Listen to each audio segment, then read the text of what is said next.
हमारी अब्दी उम्मीद। जब हमें जिस्मानी मौत का सामना करना पड़ता है, बतौर ईमानदार हमें यकीन दिलाया जाता है कि हम फ़ौरन खुदा की बादशाही में यीशु मसीह के साथ होंगे।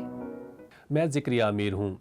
ये असूल इन दो बदकारों की ज़िंदगी में खूबसूरती से बयान किया गया है। वो दो आदमी जो यस्सु के साथ मसलूब हुए, एक दाएं और एक बाएं तरफ। और जो हम यहाँ देखते हैं वो एक काबिल ज़िक्र तब्दीली है। तो यहाँ लिखा है कि बताता चलूँ कि सिर्फ लूका ने इस वाक़े को बयान किया, इंजील के दूसरे मुसन्निफ़ीन ने ऐसा नहीं किया। काबिल ज़िक्र तब्दीली ये है, फिर जो बदकार सलीब पर लटकाए गए थे उनमें से एक उसे यूं ताना देने लगा। अब इस मंजर का तस्वुर करें, सलीब पर यस्सु, खौफनाक मौत, दोनों तरफ दो बदकार और खौफनाक अजियत में है।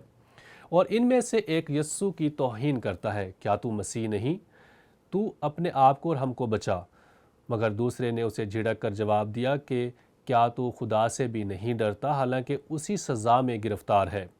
अब ये बहुत दिलचस्प है कि दूसरी अनाजील में ये दोनों आदमी यस्सु मसीह की तौहीन कर रहे थे, लेकिन इस दौरान किसी वक्त इनमें से एक आदमी ने एक काबिल ज़िक्र तब्दीली का तजर्बा किया और उस वक्त उसने दूसरे आदमी से यही कहा, और हमारी सज़ा तो वाजिब है क्योंकि अपने कामों का बदला पा रहे हैं, लेकिन इसने कोई बेजा काम गुनाह नहीं किया। हमने अक्सर इन दोनों आदमियों के मुतालिक तफसीर में पढ़ा है और ये सच भी हो सकता है, लेकिन वो शायद चोरों से बढ़कर थे। ये लोग गालबन बागी थे और ये अहम है क्योंकि सलीब पर चढ़ाना ही इस शख्स के लिए मौत की सज़ा थी जो रूमी सल्तनत के ख़िलाफ़ उठ खड़ा होता था। इस तरह उन्होंने रोम के तमाम लोगों के सामने ये नमूना दिया कि वो रोम की हाकमियत में है, और मसलूबियत एक खौफनाक मौत थी क्योंकि लोग वहाँ से गुजरते हुए उन लोगों को सलीब पर देख सकते थे। और ये एक आगाही थी, ख़बरदार अगर तुम रोम के ख़िलाफ़ हुए, क्योंकि अगर तुम रोम के खिलाफ खड़े हुए तो तुम्हारे साथ भी ऐसा हो सकता है।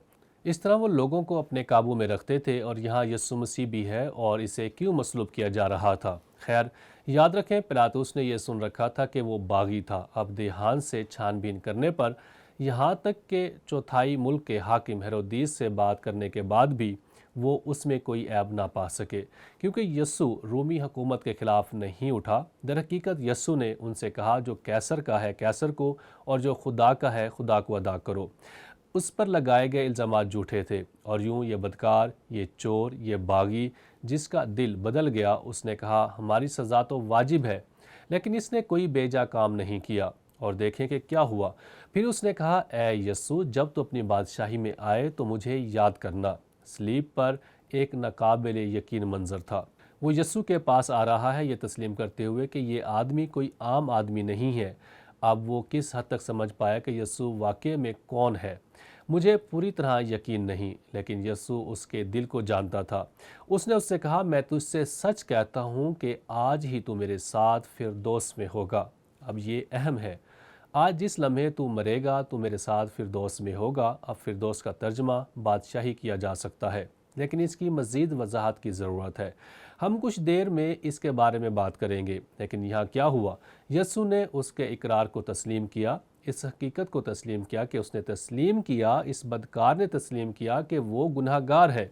हम हैं, उसने दूसरे आदमी से कहा, वो उसका मुस्तहिक नहीं है। हम रोमी हुकूमत के मुताबिक सज़ा के लायक हैं। और उसने यस्सु को वाकई अपना निजात दहिंदा तस्लीम किया। जब तो अपनी बादशाही में आए तो मुझे याद करना। अब मैं यहाँ एक चीज़ की तरफ इशारा करना चाहता हूँ कि नए अहदनामे में बाइबल के किसी भी दूसरे वाक़े से ज़्यादा यस्सु मसीह के ये यकीन दिलाने वाले अल्फाज ज़ाहिर करते हैं कि निजात ईमान से है और सिर्फ ईमान से। ये दो आदमी, या ये आदमी जिसको यस्सु ने फरमाया आज ही तू मेरे साथ फिरदौस में होगा, यस्सु वाक़ई में कौन है, ये इकरार करने के अलावा उसने कोई काम नहीं किया। ऐसे अच्छे काम करने का मौका नहीं मिला। उसने बपतिस्मा नहीं लिया था। उसने ईमान लाने के अलावा कुछ नहीं किया। और यस्सु ने कहा, आज ही तू मेरे साथ फिरदौस में होगा। अब ये हमारे लिए मसीहों की उम्मीद की एक मिसाल है। जैसा कि बाइबल की कहानी सामने आती है और हम यस्सु के जी उठने को समझते हैं। जब पौलुस ने कुरिन्थस की कलीसिया को लिखा तो उसने कहा, बस हमेशा हमारी खातिर जमा रहती है और ये जानते हैं कि जब तक हम बदन के वतन में हैं, खुदावंद के हाथ से जिला वतन है। अब एक लम्हे के लिए इस बारे में सोचें, आप और मैं अपने बदन के वतन में हैं। इस लिहाज से खुदावंद के हाथ से जिला वतन है, हम इसकी हकीकी मौजूदगी में नहीं हैं। वो यहाँ हमारे साथ है। अब ये हमें क्या बताता है? ये बदल सकता है और हम खुदा के यहाँ जा सकते हैं। और यही बात यस्सु इस डाकू से कह रहा था, क्योंकि हम ईमान पर चलते हैं, ना कि आंखों देखे पर। गर्ज हमारी खातिर जमा है और हमको बदन के वतन से जुदा होकर खुदावंद के वतन में रहना ज़्यादा मंजूर है। मुझे याद है, मुझे मेरे वालिद का जनाजा पढ़ाने का मौका मिला और मैंने पहला थिस्सलुनीकियों 4 बाब से कलाम सुनाया। और मुझे वाज़े तौर पर याद है, मैंने कहा, जैसा कि आप इस ताबूत को देखते हैं, मेरे वालिद यहाँ नहीं हैं। आप इस ताबूत में सिर्फ वो घर देख रहे हैं जिसमें वो 78 साल तक था, ये बदन। लेकिन ये बदन फिर खाक में मिल जाएगा, ये दोबारा कभी मौजूद नहीं होगा, वो बदन नहीं। लेकिन मेरे वालिद यस्सु के साथ हैं। और आप देखते हैं, ये एक मसीह की उम्मीद थी। बदन के वतन से जुदा होकर खुदा के वतन में रहना है। जब पौलुस ने फिलिप्पस की कलीसिया को लिखा तो वो रोमी जेल में था। दरअसल अपने ही किराए के घर में एक रोमी सिपाही के साथ जंजीर से जकड़ा हुआ। और पौलुस की उम्मीद पर गौर करें, जब उसने फिलिप्पस की कलीसिया के नाम ख़त लिखा, चुनाचे मेरी दिली आरजू और उम्मीद यही है कि मैं किसी बात में शर्मिंदा ना हूँ, बल्कि मेरी कमाल दिलेरी के बायस जिस तरह मसीह की ताज़ीम मेरे बदन के सबब से होती रही है, उसी तरह अब भी होगी, खा मैं ज़िंदा रहूं खा मरूं। क्योंकि ज़िंदा रहना मेरे लिए मसीह है और मरना नफ़ा। यह ईमान का एक ताकतवर बयान है, जैसा कि सलीब पर डाकुओं के साथ हुआ था। वो आगे बढ़ते हुए कहता है, लेकिन अगर मेरा जिस्म में ज़िंदा रहना ही मेरे काम के लिए मुफीद है, तो दूसरे लफ्ज़ों में मैं यस्सु मसीह की खिदमत जारी रख सकता हूँ और शादमान हो सकता हूँ, क्योंकि मैं खुदा की खिदमत कर सकता था। मैं नहीं जानता कि किसे पसंद करूँ, मैं दोनों तरफ फंसा हुआ हूँ। मेरा जी तो ये चाहता है कि कूच करके मसीह के पास जा रहूँ। अब पौलुस क्या कह रहा है? अगर वो यहाँ इस रोमी जेल में मेरी जान ले लें तो मैं मसीह के साथ रहूँगा, मेरा बदन यहीं रहेगा, लेकिन मसीह के पास कूच कर जाऊँगा, क्योंकि ये बहुत ही बेहतर है यहाँ रहने से। मगर जिस्म में रहना तुम्हारी खातिर ज़्यादा ज़रूरी है। दूसरे अल्फाज में, अगर मैं बाकी रहूं और अगर मैं मसीह की खातिर मारा ना जाऊं, तब मैं शायद जेल से निकलकर तुम्हारे पास खिदमत करूं। और जाहिर है कि पहली बार उसे रिहा कर दिया गया था। थोड़ी देर जेल कैद में गुजारी और रिहा कर दिया गया और शायद वापस जाकर फिलिपियों की कलीसिया में खिदमत की। तो यहाँ हमारे पास नए अहदनामे की वजाहत तस्दीक है कि सलीब पर इस आदमी के साथ क्या हुआ था।